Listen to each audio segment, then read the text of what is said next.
ओम नमः सिद्धेभ्यः। ओम नमः सिद्धेभ्यः। मंगलम भगवान वीरो मंगलम गौतमोगणी मंगलम कुंद कुंदाद्यो जैन धर्मोस्तु मंगलम सर्वमंगल मांगल्यम सर्वकल्याणकारकम प्रधानम सर्वधर्माणां जैनं जयतु शासनम जैनं जयतु शासनम। वंदितो सर्वसिद्धे ध्रुवमचलमणोभवं गतिं पत्ये मोक्षामि समय पाहुड मृण्मो सुधिकेवलीभणिदम्। नमः समय साराय स्वानुभूत्या चकाशते चित्स्वभावाय भावाय सर्वे भावान्तरच्छिदे।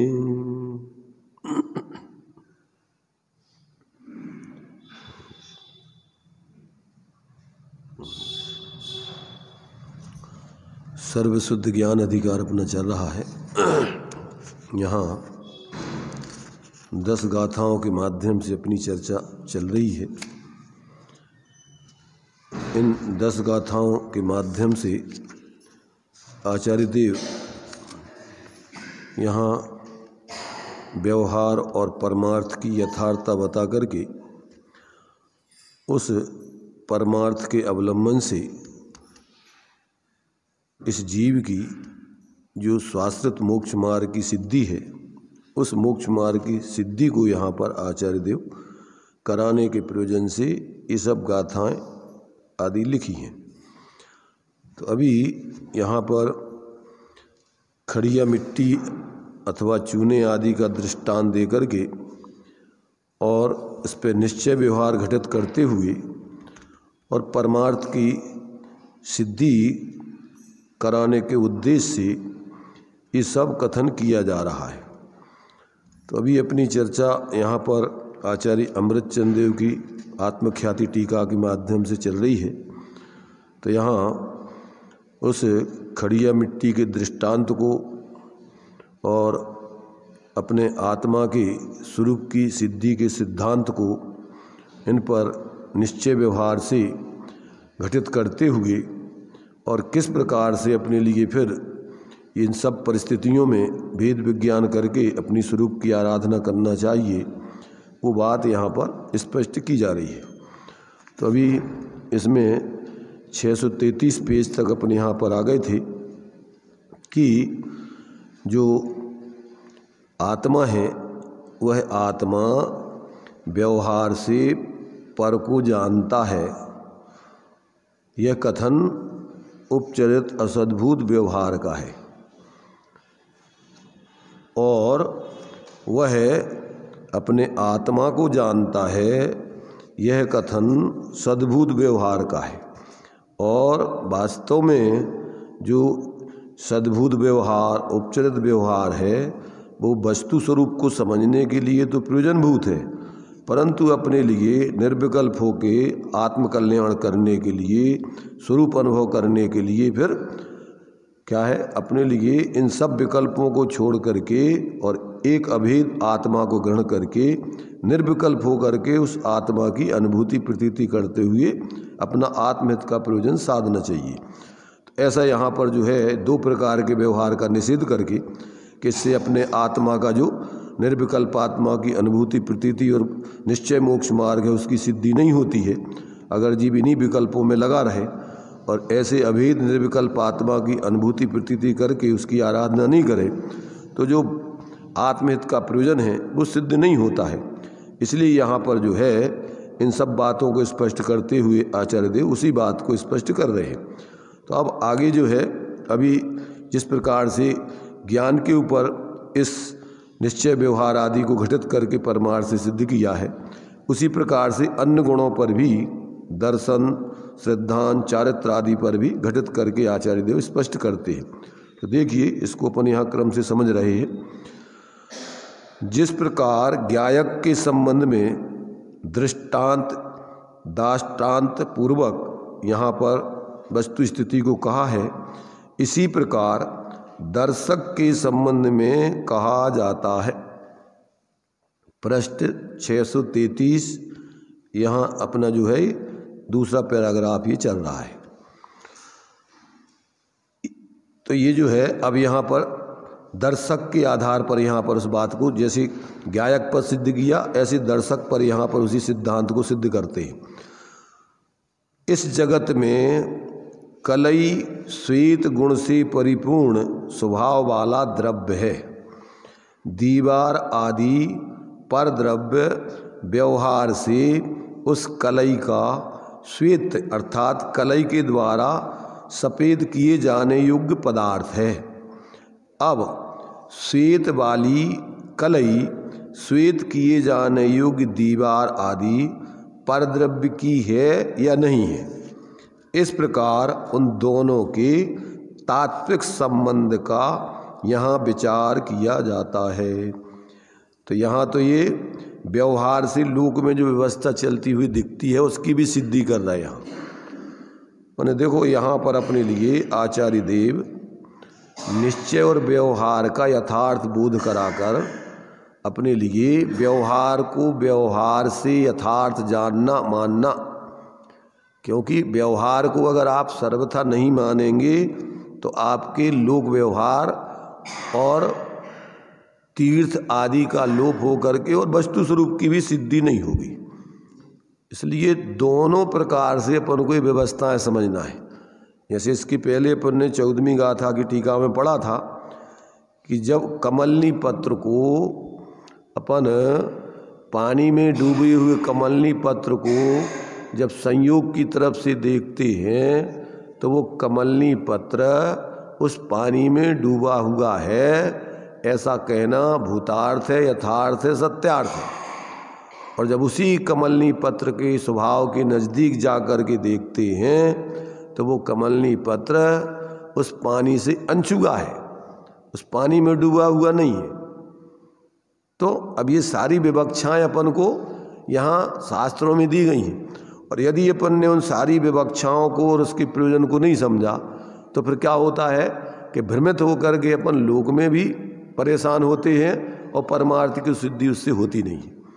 तो यहाँ अपन को उसी बात को सिद्ध कर रहे हैं कि जिस प्रकार से दीवाल आदि परद्रव्य व्यवहार से उस कलई का श्वेत यानी कलई द्वारा सफ़ेद किए जाने योग्य पदार्थ है, व्यवहार में सब व्यवस्था चलती है और वो व्यवहार की दृष्टि से यथार्थ है कि दीवाल अपन को रंगीन सफ़ेद कर दी गई है, परंतु उसकी यथार्थता क्या है वो भी अपन को समझना चाहिए।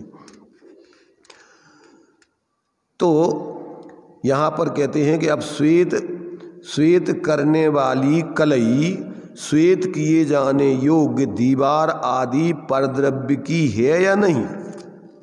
अब वो जिस कलई ने उस दीवार को सफ़ेद किया है, तो अब विचार करो तात्विक दृष्टि से कि उन एक वस्तु का दूसरी वस्तु से संबंध क्या है, और वो एक वस्तु दूसरी वस्तु की होती कि नहीं होती। तो यहाँ कहते हैं कि ये बताओ कि वो परद्रव्य की है या नहीं। इस प्रकार उन दोनों के तात्विक संबंध का यहाँ विचार किया जाता है। यदि कलई दीवाल आदि परद्रव्य की हो तो क्या हो, यह प्रथम विचार किया जाता है। यदि वो कलई दीवाल आदि की हो जाए तो कहते हैं फिर इसमें क्या स्थिति बनेगी, अपन तात्विक दृष्टि से पहले विचार करते हैं। ऐसा तात्विक संबंध यहाँ तो विचार करते हैं, जिसका जो होता है वह वही होता है। जैसे कि आत्मा का ज्ञान होने से ज्ञान वह आत्मा ही है। क्या है, माने अपन को गुणगुणी का भेद करके ज्ञान और आत्मा को अपन क्या है, कथनचित अन्न और कथनचित द्रव्य, माने आत्मा अन्न है और आत्मा का ज्ञान गुण अन्न है, ऐसा अपन कहते हैं। परंतु क्या वास्तव में वो सर्वथा अन्य अन्य ही है कि किसी प्रकार अनन्य भी है वो? तो कहते जब उसको अभेद दृष्टि से देखते हैं तो वो वास्तव में ज्ञान आत्मा ही है। क्या है वो ज्ञान आत्मा ही है, वो कोई उससे अन्य नहीं है सर्वथा।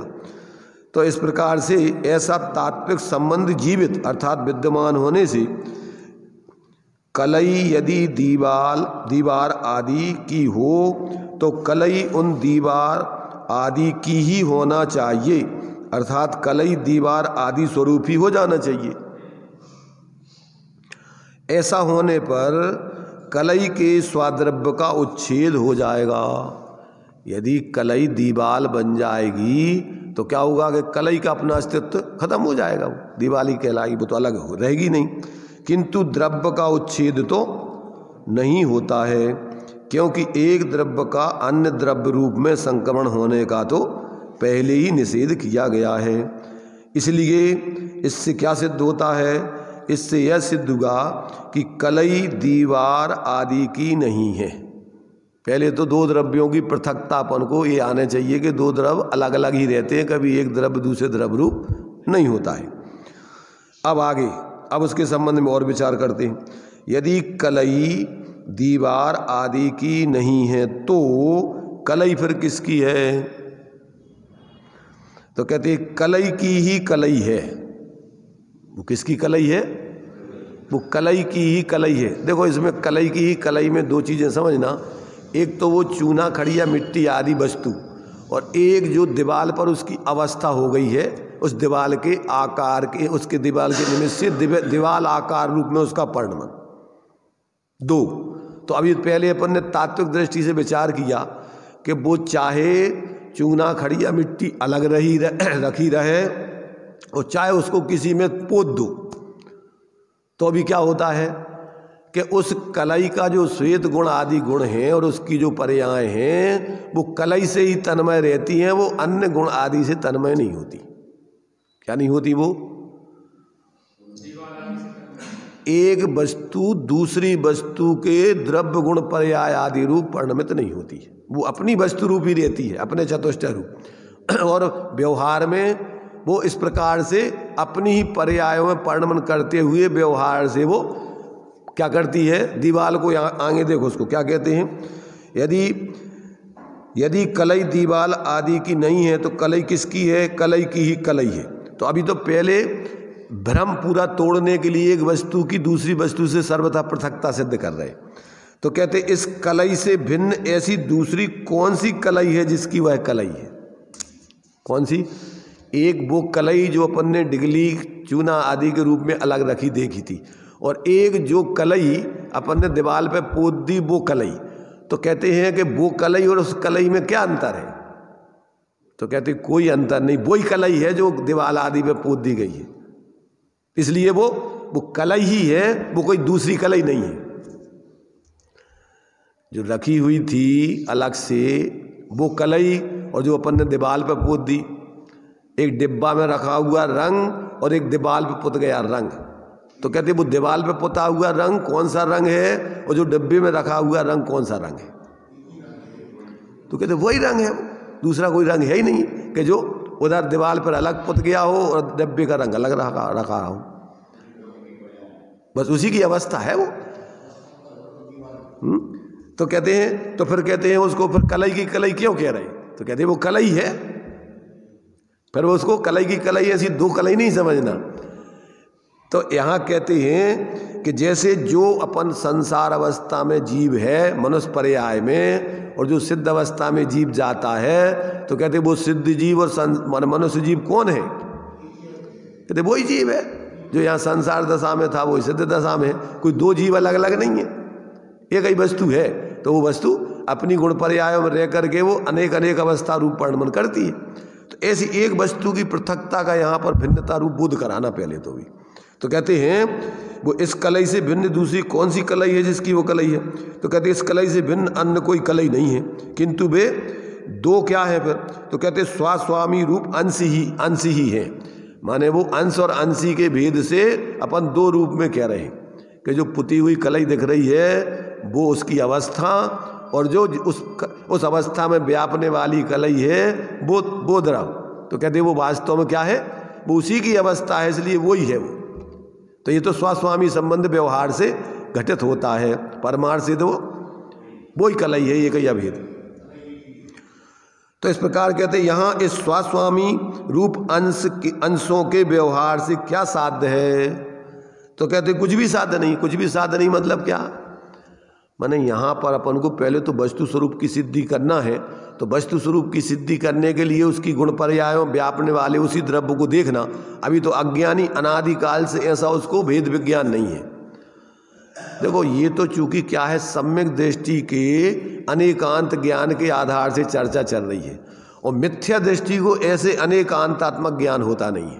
तो उसको क्या होता है कि वो आत्मा को द्रव्य गुण पर्यायात्मक रूप में माने परिणमित होते हुए एक ही आत्मा को नहीं समझता है।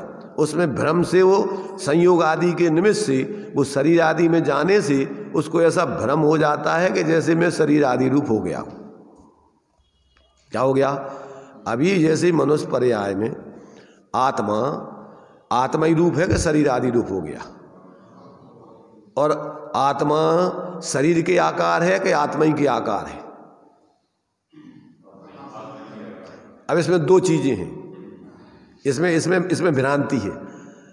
क्या, एक तो अपन को व्यवहार से उपचार से वो इस अणुगुरु देह प्रमाणों कहते हैं आचार्य कह रहे, क्या कह रहे कि आत्मा अणुगुरु देह प्रमाण शरीर के आकार होता है। अगर ये सिद्ध नहीं करोगे तो पर्याय स्वभाव की सिद्धि नहीं होगी। तो क्या होता है, आत्मा जिस शरीर में जाता है उस शरीर के निमित्त से उस छोटे बड़े शरीर प्रमाण शरीर रूप नहीं हो जाता है। शरीर में होने पर भी शरीर में नहीं, शरीर में नहीं, इन और आई क्या अर्थ होता है, शरीर के अंदर व्यवहार से होने पर भी वो आत्मा शरीर रूप नहीं हो गया है। उसकी सत्ता सर्वथा पृथक है उससे, कैसे, शरीर से। तो ये अपन को यहाँ पर ये सारी चीजें अपन को यहाँ पर सिद्ध की जा रही हैं। व्यवहार की व्यवहारता भी यथार्थता में अपन को समझना, और व्यवहार की अयथार्थता भी परमार्थ से समझना। परमार्थ से व्यवहार की यथार्थता व्यवहार से निषेध नहीं करना। अगर निषेध करोगे तो सब तीर्थ और व्यवहार आदि का सब लोप हो जाएगा। तो यहां पर देखो क्या कह रही है कि इससे अपना प्रयोजन जो है एक वस्तु की सिद्धि वाला, चूंकि यहां तो अपन को क्या करना है, मिथ्यात्व का अभाव करा करके स्वरूप की सिद्धि करा करके और सम्यक की सिद्धि करा के मोक्ष मार्ग बनाना है। तो अभी तो अनादिकाल से निमित्त नैमित्त के संबंध से जीव पर में मूर्छित तो अनादिकाल से था ही। तो ये तो सम्यक ज्ञानी जीव अनेकांतात्म रूप में वस्तु स्वरूप को समझकर व्यवहार की व्यवहारता भी बता रहे हैं, और उसमें से फिर अपने परमार्थ की सिद्धि भी कर रहे हैं। क्या, अभी जीव को देखो अनादिकाल से अपने आत्मा का अभेद रूप से अनुभव नहीं है, इसलिए उसके ज्ञान में प्रमाणपना नहीं है। अभी क्या चल रहा है उस ज्ञान में, उस ज्ञान में मिथ्यापना चल रहा है। तो ना तो वो स्वा को जानता, ना पर को जानता, ना हे को जानता, ना उपादेय को जानता, ना निमित्त जानता, ना नैमित्त जानता, वो कुछ नहीं जानता। तो ये तो सम्यक ज्ञानी जीव जिसके ज्ञान में देखो सम्यक ज्ञान होता है, वो सम्यक ज्ञानी जीव अपनी आत्मा की अनुभूति प्रतीति पूर्वक जब उसका ज्ञान ज्ञेयों को जान रहा होता है, उस समय भी उसके लब्ध्यात्मक ज्ञान में अपनी आत्मा की अनुभूति चल रही होती है। इसलिए वो ज्ञेयों का जानपना वो कैसा जानता है कि पृथक रह करके हमारा ज्ञान ऐसा व्यवहार से पर के जानने रूप में परिणमन करते हुए ज्ञान ही रूप रहता है, वो ज्ञेय रूप नहीं हो जाता है। तो अब उस समय जिस समय छद्मस्त जीव पर को जानता है विकल्प पूर्वक उपयोग पूर्वक, तो नियम से राग द्वेष के भाव होते हैं। स्वा को भी जान, सम्यक ज्ञानी स्वा को भी जान रहा, पर को क्योंकि उसकी लब्धि ज्ञान में स्व जानपना है, मिथ्या दृष्टि के ज्ञान में स्व का जानपना नहीं है। इसलिए उसके तो लब्धि में भी वही चल रहा है और उपयोग में भी वही चल रहा है, इसलिए उसको स्वपर का ज्ञान है नहीं, उसके ज्ञान में अनेकांत नहीं है, उसके ज्ञान में तो मिथ्या चल रहा है, मिथ्यात्मना। न उसमें सम्यक एकांत जानता है वो, न सम्यक अनेकांत। तो ये तो स्यादवाद रूप से श्रुतक ज्ञान में इस सम्यक एकांत और सम्यक अनेकांत की बात यहाँ पर बताई जा रही है, और मिथ्या दृष्टि को ऐसा कोई निर्णय होता नहीं है। तो वो या तो क्या सर्वथा ज्ञेयों को जानती नहीं है ऐसा मान लेगा, और या फिर सर्वथा वो मान लेगा कि ज्ञेय रूप हो गया है, ज्ञान अन्य रूपी हो गया है। तो यहां तो अपन को क्या है कि अनेकांतात्मक ज्ञान में ऐसा वस्तु का यथार्थ स्वरूप ज्ञात होता है। अब देखो निश्चय में तीन स्थितियां समझो भी अपन, एक मिथ्या दृष्टि की, एक साधक की, और एक सिद्ध या अरहंत सिद्ध भगवान की। क्या कहा? एक तो मिथ्या दृष्टि की दशा निश्चय से, एक निश्चय से साधक की दशा, और एक निश्चय से अरहंत सिद्ध भगवान की दशा। तो निश्चय से मिथ्या दृष्टि की कैसी दशा होगी? निश्चय से मिथ्या दृष्टि तो अपने अंदर स्वरूप का अनुभव प्रतीति तो उसको है ही नहीं, वो तो निरंतर पर लक्ष्य करके और निरंतर जो है ज्ञेयों में मूर्छित होकर के राग द्वेष मोह आदि रूप परिणमन कर रहा है। तो वास्तव में तो पर द्रव्य उसके अंदर भी नहीं आ रहे हैं निश्चय से, तो वो तो अपने मिथ्यात अज्ञान कसाय रूप परिणमन कर रहा है निश्चय से। पर द्रव्यों को तो उसने भी ग्रहण किया नहीं, और पर द्रव्य की पर्याय आदि को वो ग्रहण कर नहीं सकता है निश्चय से। क्या कह रहे? मिथ्यादृष्टि निश्चय से क्या कर रहा है? निश्चय से तो अपने में ही मोह राग द्वेष आदि रूप परिणमन कर रहा है अपनी पर्यायों में। पर द्रव्य को तो न मिथ्या दृष्टि ग्रहण करता है न सम्यक दृष्टि। तो क्या करता है वो निरंतर मिथ्या कल्पनाएं करते हुए जीता रहता है। अब साधक के जीवन में क्या होती है? साधक के जीवन में सम्यक ज्ञान है, अनेकांतात्मक ज्ञान, तो उसको स्वरूप का भी बोध है और पर का भी बोध है। और चारित्र में उसके स्वरूप की आंशिक स्थिरता है, आंशिक अस्थिरता है, आंशिक शुद्धि चल रही है, आंशिक अशुद्धि चल रही है। तो वो जितना जितना भी परावलंबन प्रवृत्ति करता है वो जानता है कि आश्रव भाव है। अब प्रवृत्ति दो प्रकार की होती है, कौन सी? स्वभाव प्रवृत्ति। कौन सी प्रवृत्ति होती है? बाह्य में स्वभाव प्रवृत्ति। तो या तो अशुभ कार्यों में लगा रहेगा या शुभ कार्यों में लगा रहेगा। अब यदि साधक की भी कई स्टेजें हैं, अवरत दशा है, देशव्रत की दशा है, महावृत की दशा है, तो जो महावृत्ति साधक होंगे उनकी तो अशुभ में प्रवृत्ति होगी नहीं। दो प्रकार से उनकी प्रवृत्ति होती है, शुद्धोपयोगी और शुभोपयोगी। उन्हीं राज की दशा क्या होती है? और शुभोपयोगी भी ग्रस्त जैसे शुभोपयोगी नहीं। उनका शुभोपयोग कौन सा होगा? उनका शुभोपयोग महाव्रत के दायरे वाला होगा, उनका शुभोपयोग ग्रस्तों वाला नहीं होगा, आरंभ सारंभ के कार्यों वाला नहीं होगा, परावलंबन वाला नहीं होगा कि जिसमें उनको दूसरों की अपेक्षा रखना पड़े। तो ये अपन को निश्चय व्यवहार की साधक के जीवन की मर्यादाएं जब तक ज्ञान में नहीं होंगी तब तक अपन भ्रमित होकर के क्या है अनादिकाल से ऐसे जीते रहेंगे। बाहर से भी निर्वृत्ति कर देंगे तो एकांत से अपन बाहर की निर्वृत्ति बाहर से तो कर ली, पर स्वरूप प्रवृत्ति नहीं होगी तो निरंतर बाहर की ही प्रवृत्ति में लगे रहेंगे, चाहे वो ग्रस्त दशा वाला हो और चाहे साधु दशा वाला हो। कदाचित क्षयोत्सम ज्ञान में आपको ज्ञान ज्यादा है तो आप बाहर में निरंतर दूसरों के समझाने में लगे रहोगे। यथा योग अपने स्वरूप की आराधना करते हुए और सहज रूप में अन्य जीव तो पात्र जीव हैं तो अपनी बता दिया बिना कर्तृत्व स्वामित्व के, उसमें कोई दम्भ नहीं, उसमें कोई दीनता नहीं। दूसरे लोग मान लेते हैं तो उनकी पात्रता, और नहीं माना तो उनकी योग्यता, उसमें अपना क्या है, अपने को क्या मिलना है। और मिथ्या दृष्टि को तो क्या लगता है दम सीना फुला लेता है, ज़्यादा सुनने लग गए, ज़्यादा भीड़ इकट्ठी होने लग गई, पुण्य का उदय आ गया तो अकड़ के चलने लग गया।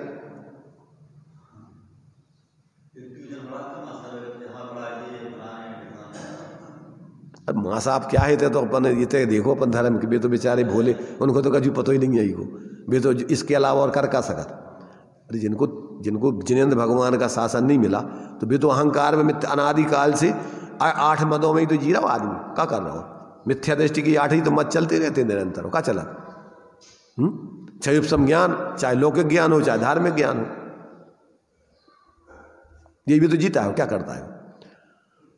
तो ये जब तक अपन को संयोगों का, नैमित्तिक भावों का, स्वाश्रित भावों का, अपने द्रव्य स्वभाव का, पर्याय में मिश्र दशा का अब विवेक नहीं हो तो बस भ्रम में है, और सांप्रदायिक बुद्धि से समूह इकट्ठा कर लिया और अपने अपने हिसाब से जो कुछ कल्पनाएं कर ली धर्म के नाम पे, बस उस कल्पनाओं में जीते रहते हैं लोग। जबकि साधना तो, अरे साधना तो पक्षातिक्रांत होकर के कोई पक्षपात नहीं होता, किसी संप्रदाय का अनुयायी नहीं होता है वो तो अपने स्वरूप के अनुरूप परिवर्तन करते हुए जीता है और सभी जीवों को वस्तु स्वरूप के आधार से जानता है, भैया सब जीव हैं, इसलिए सामान्य रूप से सब जीवों के प्रति मैत्री भाव, और विशेष रूप में जो साधक जीव हैं विशेष अपने से, उनके प्रति बहुमान का भाव। विपरीत बुद्धि वाले हैं तीव्र कसाई सांप्रदायिक, उनसे मध्यस्थ भाव, ना अच्छा ना बुरा, माध्यस्थ भावम विपरीत वृत्तम। तो ये जो है देखो, संतुलन का जीवन साधक के अलावा कोई नहीं जी सकता है। मिथ्या दृष्टि तो एकांत से किसी संप्रदाय में शामिल होके, किसी व्यक्ति के अनुयायी बन के, दूसरों से राग द्वेष करते हुए रात दिन जीते रहते हैं। तो यहाँ तो अपन को अनेकांतात्मक वस्तु स्वरूप की सिद्धि करके और जैसे साधकों की आराधना होती है वो बात यहाँ समझाई जा रही। यहाँ किसी पक्षपात में पड़ने की बात नहीं चल रही।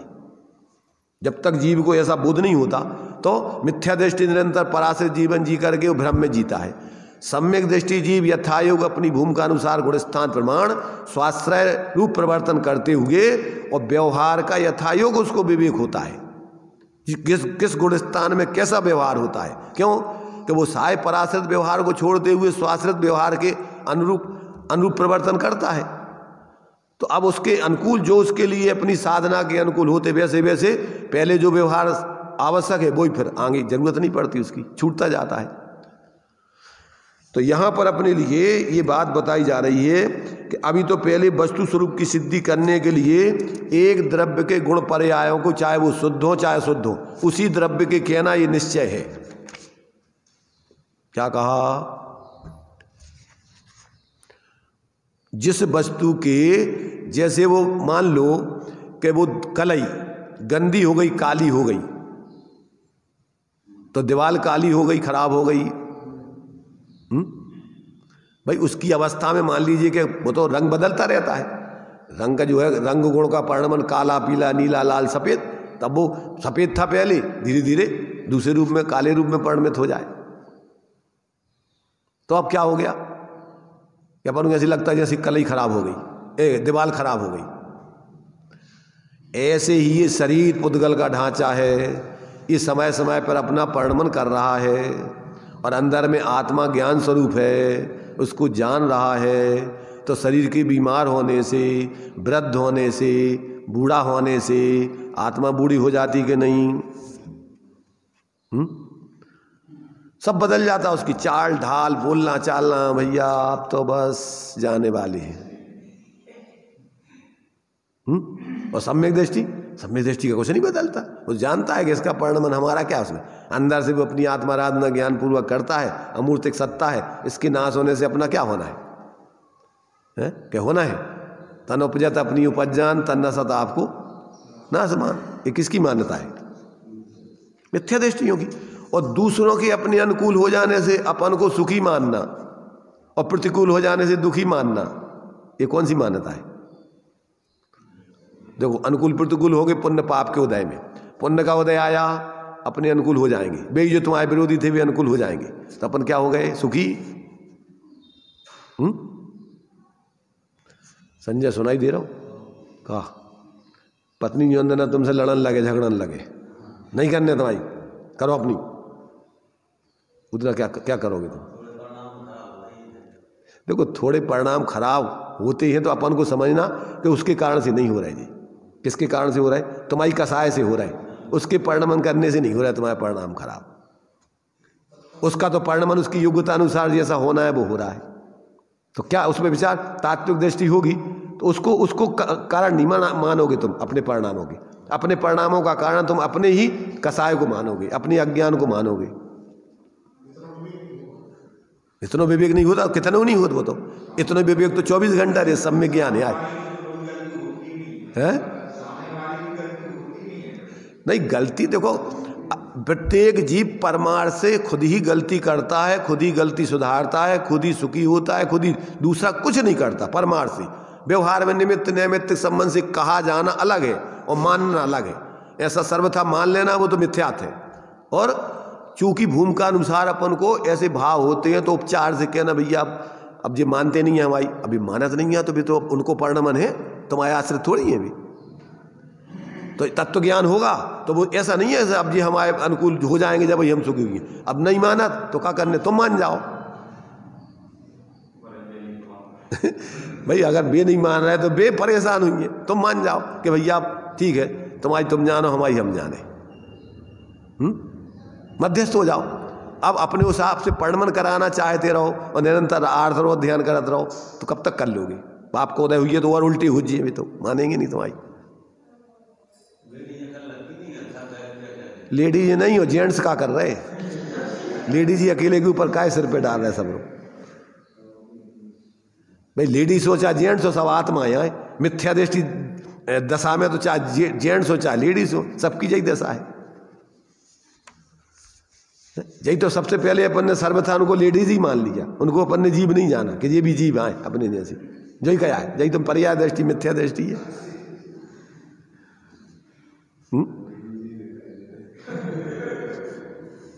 तो ये सबसे बड़ा मूर्खता का कार्यक्रम है अपन को। संयोगाधीन दृष्टि है, जा अपन बाहर के संयोगों से मूल्यांकन कर रहे हैं, अंदर में नहीं देख रहे कि वे भी चैतन्य मूर्ति है, आत्मा अपने जैसे। अब ज्यादातर तो क्या है, एक लौकिक मान्यता हो जाती है कि पति परमेश्वर है, स्वामी है, और जे उनकी गुलाम उनके क्या है, दासी है।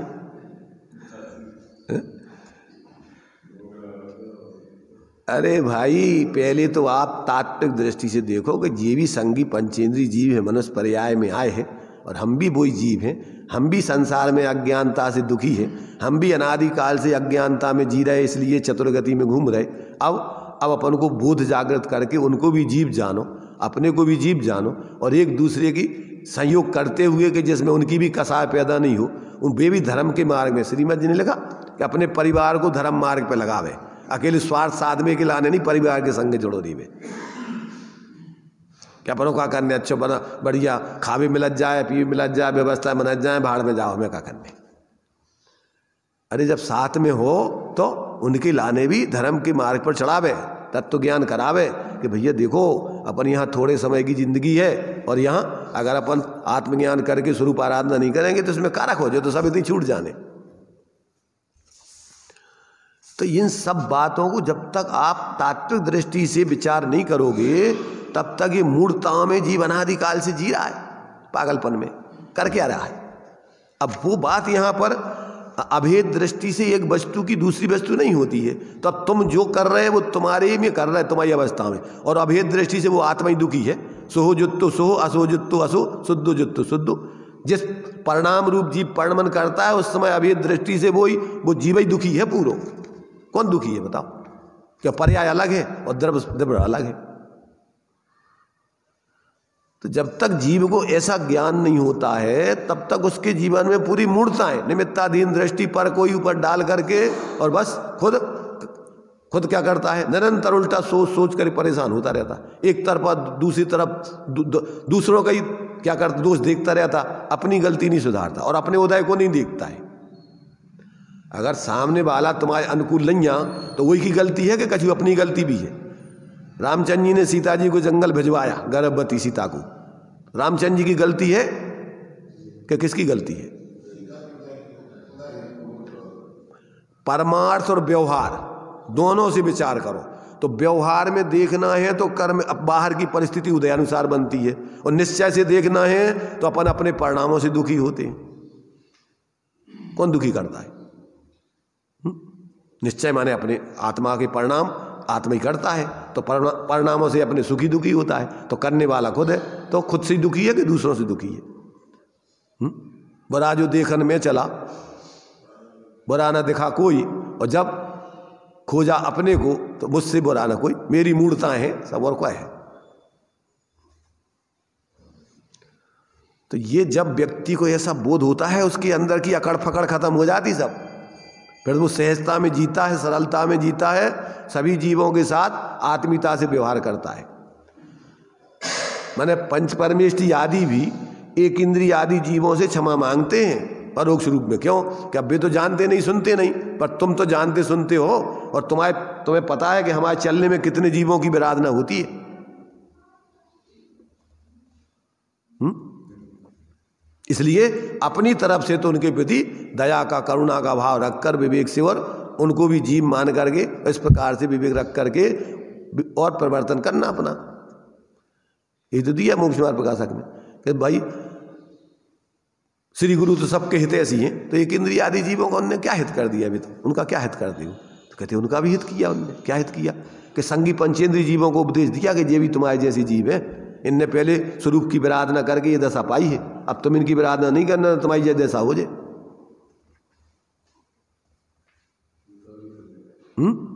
उनका भी यही कर ले। जीने अब तो जीने का अधिकार अपन को व्यवहार में भाई एक दूसरे के प्रति अपन विवेक रखो। परमार्थ से तो वास्तव में आप अपने परिणाम बिगाड़ करके अपना कल्याण करोगे, दूसरों का न कल्याण कर सकते न कल्याण, तात्विक दृष्टि से। तो ये बात यहाँ पर सिद्ध कर रहे कि भैया इससे अभी अपन वस्तु स्वरूप की सिद्धि नहीं, एक दूसरे द्रव्य को एक दूसरे द्रव्य में लगाओ तो वो तो तुम्हारी विपरीत मान्यता है। इसलिए कहते अंश का भेद करने से व्यवहार से भी उस वस्तु स्वरूप की सिद्धि नहीं होती, इसलिए वो प्रयोजन सिद्ध नहीं होता। तो इससे कोई साध्य नहीं है। तब फिर कलई किसी की भी नहीं है, कलई ही है, ऐसा निश्चय है। एक वस्तु को एक वस्तु में देखो, ये परमार्थ की बात है। ये तो होगा दृष्टांत। जैसे यह दृष्टांत है, अब सिद्धांत समझो, उसी प्रकार यह दाष्टांत है। इस जगत में चेतयिता दर्शन गुण से परिपूर्ण स्वभाव वाला द्रव्य है। क्या है? दर्शन गुण से परिपूर्ण उसमय ये एक स्वतंत्र द्रव्य है। पुद्गल आदि परद्रव्य व्यवहार से उस चेतयिता का दृश्य है। वो दर्शन गुण से वो चेतयिता क्या करता है? उन परद्रव्यों को देखता है। क्या करता है? व्यवहार से उनके दृश्य हैं वो बाहर के पदार्थ। अब दर्शक यानी देखने वाला या श्रद्धान करने वाला, चेतयिता यानी आत्मा, दृश्य यानी देखने योग्य पदार्थों का या श्रद्धान करने योग्य पदार्थ हैं जो उन पुद्गलादि परद्रव्यों का है या नहीं। अब विचार करोगे, एक वस्तु माने उनमें एक दूसरे के जिसका वो देख रहा है और श्रद्धान कर रहा है, तो वो एक दूसरे मय हैं क्या? एक दूसरे के हैं कि नहीं? तो कहते इस प्रकार उन दोनों के तात्विक संबंध का यहाँ विचार करते हैं।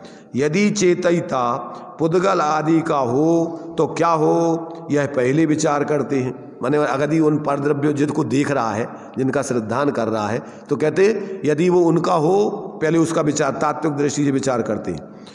जिसका जो होता है वह वही होता है। जैसे आत्मा का ज्ञान होने से ज्ञान आत्मा ही है। अब चूंकि असाधारण लक्षण ज्ञान है, इसलिए ज्ञान पर ये सब घटित कर रहे हैं। ऐसा तात्विक संबंध जीवित होने से चेतयिता यदि पुद्गल आदि का हो तो चेतयिता पुद्गल आदि होना चाहिए। अगर वो उससे तन्मय हो जाए तो क्या हो जाए? देखते समय अगर चेतयिता उन पुद्गल आदि पर मय हो जाए तो चेतन अपनी उस चेतयिता की सत्ता नष्ट हो जाएगी, फिर वो नहीं मय हो जाएगा।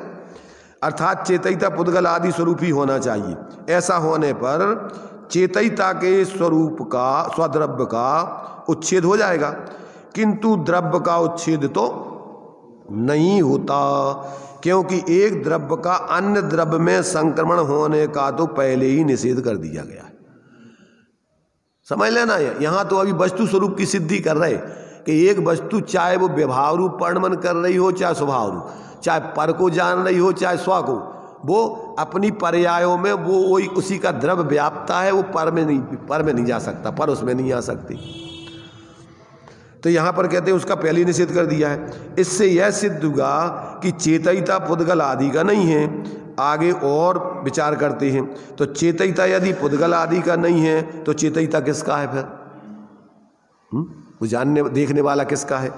तो कहते चेतयिता का ही चेतयिता है, तो कहते वो उसी आत्मा का ही जानने वाला है। क्या वो जानने वाला उसी जानने वाला ही का है? इस चेतयिता से भिन्न ऐसा दूसरा कौन सा चेतयिता है कि जिसका वह चेतयिता है? क्या कह रहे? वो जानने वाला जो पर को जान रहा है और एक जो चेतन स्वरूप आत्मा, तो कहते हैं ऐसे दो चेतयिता कौन से हैं जिसका वो एक जानने वाला चेतयिता अलग हो और जो चेतन स्वरूप जानन पने रूप परिणमन कर रहा है वो चेतयिता अलग हो? ऐसे दो तीन चेतयिता कौन से हैं?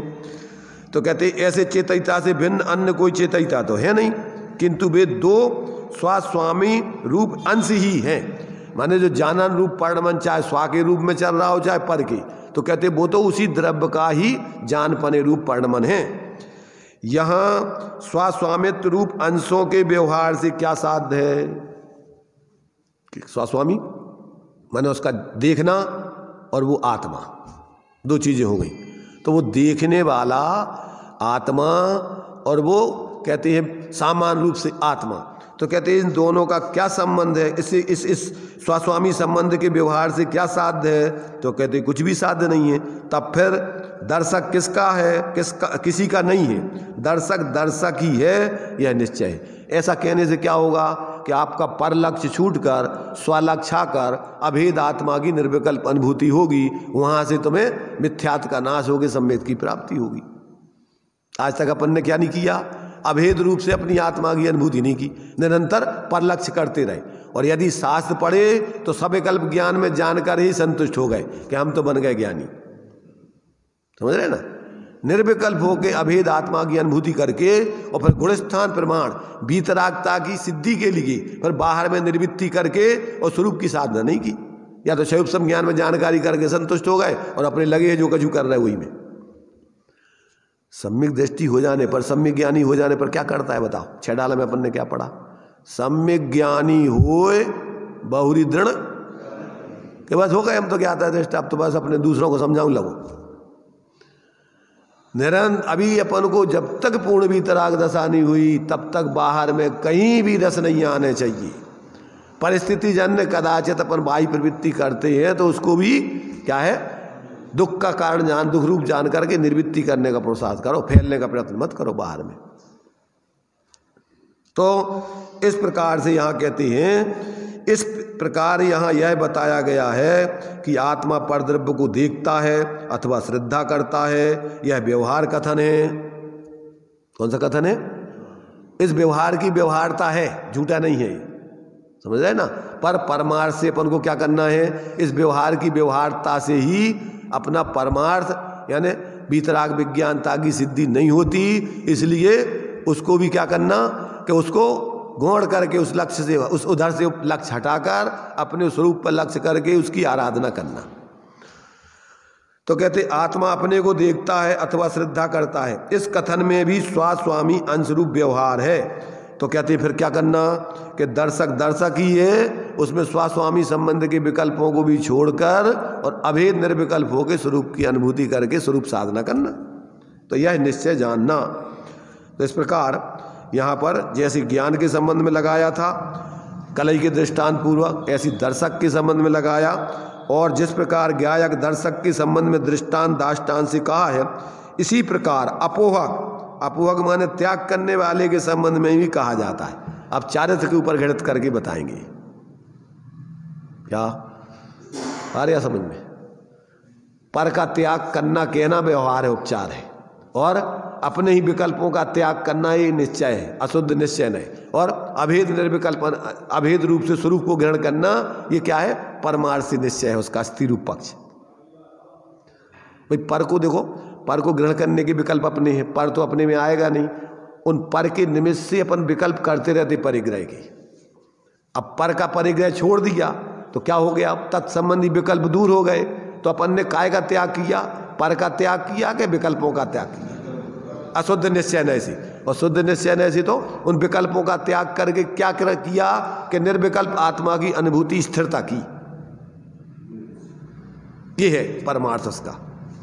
अब चूंकि वो परद्रव्य तुम्हारे लिए जब तक परिग्रह नहीं छोड़ोगे तब तक वे विकल्प नहीं छूटेंगे। समझ रहे तुम? जब तक व्यवहार में जिनको ग्रहण किया है व्यवहार में उनको छोड़ना भी पड़ेगा।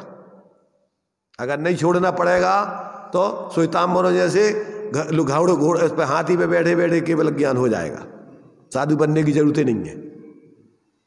राजपाट में भी चक्रवर्ती बने बने मोक्ष हो जाएगा। तो क्या करना पड़ेगा कि बाहर में व्यवहार से व्यवहार की निर्वृत्ति भी करना पड़ेगी। ऊंट पे बैठे बैठे बूट नहीं चुन सकते हो। ऊंट पे बैठे बैठे बूट चुनना चाहो तुम, परिग्रह में आकंठ डूबे डूबे निर्विकल्प होगे वीतराग नहीं हो सकते हो। कैसे होगे? जिस व्यवहार के चक्रवर्ती भी है, सम्यक दृष्टि है ना वे तो। अगर सम्यक से ही अगर मोक्ष हो जाता हो तो काय के लाने छोड़ो उनने सब।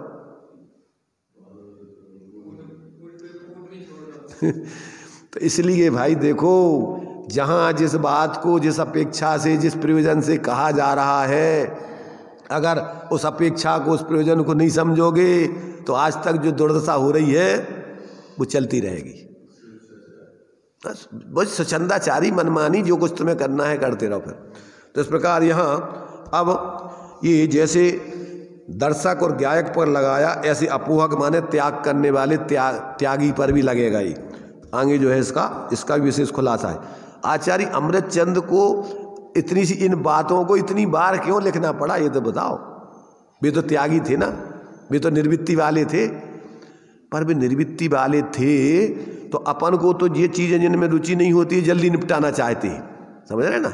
और संसार के कामों में जल्दी नहीं करते। वहाँ तो दुकान चल रही हो तो बड़ी आराम से बैठे बैठे मस्ती लेते रहते और बढ़ाते रहते दुकान। और यहाँ जल्दी निपटाओ। और उनको तो क्या है, क्या उनको तो निपटाने का काम ही नहीं है। वे तो पहले ही निपटा चुके बाहर को, कहूँ जाने तो है नहीं है। अब उनके लाने तो या तो विकल्प छोड़ के निर्विकल्प होना है और या विकल्पों में तत्वों का विचार करना है, दो ही तो काम है। तो अब अभी चूंकि निर्विकल्प दशा होती है अल्प दशा और सविकल्प दशा होती ज़्यादा, तो अभी विचार को छोड़ के वो जाएंगे कहाँ। इसलिए उनको विस्तार में ही इसी का चिंतन मनन करना है, जरूरी है। और अपन को टाइम कम है तय के लाने, और तय के लाने पापों को ज़्यादा है। तो शुभ में ही बहुत कम है, शुद्ध में तो आने का काम अब है नहीं है अज्ञान दशा में। भैया समझ में आ रही तुम्हारी? सही कह रहे कि झूठी? अभी जब तक तुम्हारे लिए जैसी रुचि, देखो जैसी रुचि पाप में है, अभी वैसे तुम्हारे लिए व्यवहार धर्म के कार्यों में रुचि नहीं बने तो अभी विशुद्धि नहीं बनेगी। और फिर शुद्धि कैसे करोगे?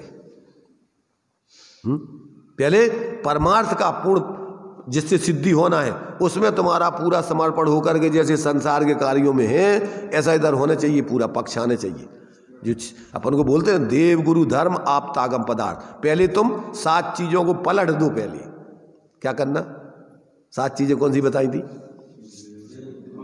अरे 7 चीजें, ये तो 6 है, ये तो 6 तो आयतन है, इनमें अपन को 7 चीजें अपनी पलटना है।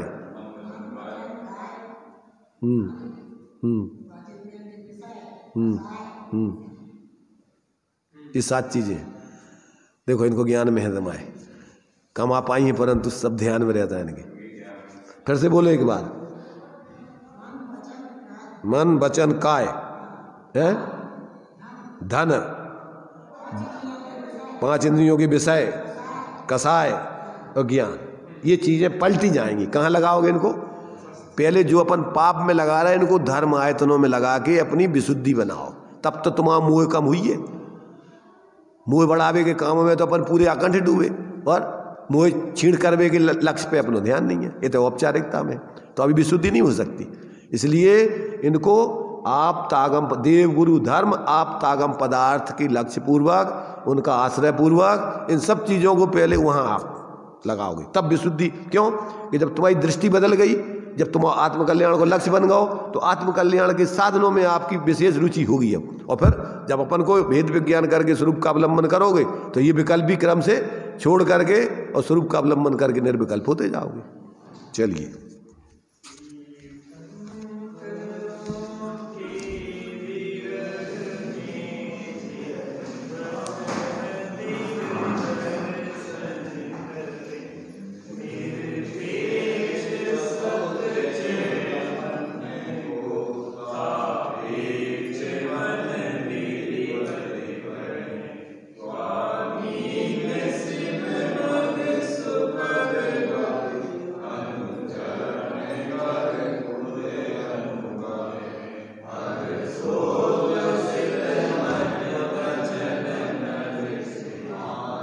तेरी को फिर न